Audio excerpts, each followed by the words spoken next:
Le garage automobile multimarque, La Croisée, situé à Melun en Seine-et-Marne, bourdonnait de son activité habituelle. Dans un coin de l'atelier, trônait une Porsche 911 GT 3 roupies, d'un rouge sang, confiée au garage pour une simple révision pré-contrôle. Pour Marco, mécanicien de 25 ans au tempérament impulsif, cette voiture était une Madeleine de Proust en carbone et en aluminium. Une tentation à laquelle il n'avait jamais su résister. Ce matin-là, le patron, Monsieur Dubois, était absent pour une formation.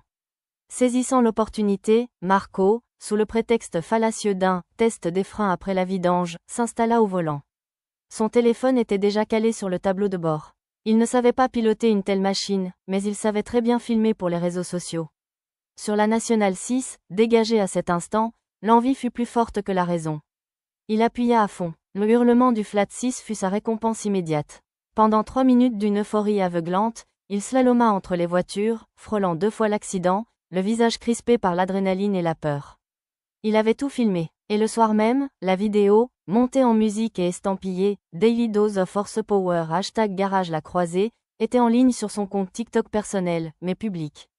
Le lendemain matin, Marco fut accueilli non pas par le bruit des clés à molette, mais par le visage de marbre de Monsieur Dubois, dont l'écran de téléphone affichait la vidéo, devenue virale dans le milieu automobile local. La confrontation fut brève et glaciale. « Marco, mon bureau. Tu as mis en péril un véhicule client d'une valeur de 200 000 €, ta vie, celle des autres et l'image de mon entreprise. C'est une faute grave. » Sous le choc, Marco s'attendait à un licenciement sec. Mais Monsieur Dubois, homme droit et procédurier, sortit un document. Conformément à l'article L 1332-2 du Code du travail, et après un entretien préalable dont nous convenons qu'il a lieu maintenant, je te remets un avertissement écrit. C'est la première étape d'une procédure disciplinaire. Tu seras convoqué à un entretien formel dans 48 heures. D'ici là, tu es suspendu avec maintien de ton salaire. Marco quitta le garage, la tête basse, l'avertissement en poche comme un boulet. La honte était totale. 2 jours plus tard, alors que Marco se présentait, pâle, pour son entretien disciplinaire, un homme élégant et furieux fit irruption dans le garage. C'était Monsieur Leroy, le propriétaire de la Porsche. Dubois, ma voiture. J'ai des amis qui ont vu la vidéo. Vous avez laissé un apprenti jouer les pilotes avec mon bijou? Je vais vous traîner en justice. Rupture de contrat de dépôt, mise en danger du bien. Monsieur Dubois, bien que blême, resta calme. Monsieur Leroy, je comprends votre colère. Le salarié fautif a été sanctionné et la procédure est en cours. Le garage assume l'intégralité de ses responsabilités civiles. La voiture a été expertisée par nos soins et n'a subi aucun dommage. Nous vous offrons, bien entendu, la révision complète à titre gracieux et une mise en relation avec notre avocat pour examiner ensemble les préjudices. La proposition, bien que professionnelle, n'apaisa qu'à moitié Monsieur Leroy. La réputation du garage était entachée. Marco, témoin de la scène, réalisait l'ampleur des dégâts qu'il avait causés. L'entretien qui suivit fut sans appel. Un second avertissement, le dernier avant le licenciement, fut émis. Il fut également assigné à des tâches administratives, loin des voitures des clients. Une semaine plus tard, un client régulier, intrigué par l'affaire, venu au garage pour sa Citroën, reconnut Marco. C'était un ancien moniteur de pilotage sur le circuit de l'INA Montlhéry. « Le gamin de la vidéo ?» demanda-t-il à Monsieur Dubois. « Il a fait une connerie monumentale, c'est vrai. Mais regardez ses trajectoires, à certains moments, il y a un instinct. Un instinct maladroit, mais un instinct. » Cette remarque fit son chemin. Monsieur Dubois, plutôt que de se braquer, y réfléchit. Il convoqua Marco. « Tu as failli tout perdre ici. Mais on dit que tu as peut-être un don. Je ne vais pas te payer des cours de pilotage, bien sûr. En revanche, je te propose un marché.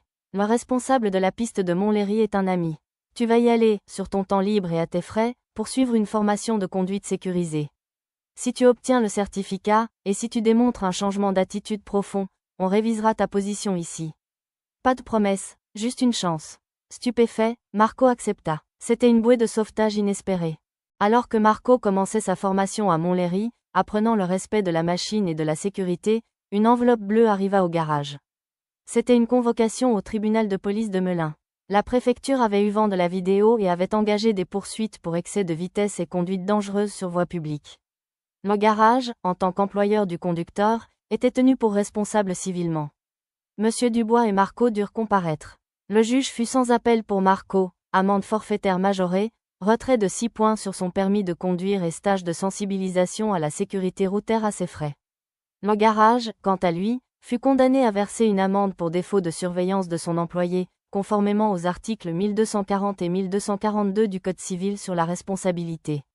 En sortant du tribunal, Marco, écrasé par le verdict, tendit sa démission à M. Dubois. Non, dit ce dernier en déchirant la lettre. Tu as été puni par la loi, tu as été puni par ton employeur. Tu as accepté les conséquences sans te dérober. Maintenant, tu vas travailler ici pour rembourser l'amende du garage avec une retenue sur ton salaire, dans la limite autorisée par le Code du travail. Et tu vas terminer ta formation. Parfois, la confiance se reconstruit dans l'épreuve partagée. 1 an plus tard, Marco était toujours au garage de la Croisée. Il n'était plus le jeune mécanicien imprudent. Il avait obtenu son certificat de conduite sécurisé et était devenu la référence pour les essais routiers des véhicules performants, qu'il effectuait désormais avec une rigueur et une prudence exemplaires. Il intervenait même bénévolement dans des lycées professionnels pour parler des risques et des responsabilités. L'histoire de son écart, devenue une légende cautionnaire dans l'atelier, lui rappelait chaque jour qu'en Île-de-France comme ailleurs, la route n'est pas un circuit, et que le droit français, même s'il offre des procédures justes, n'absout jamais l'irresponsabilité.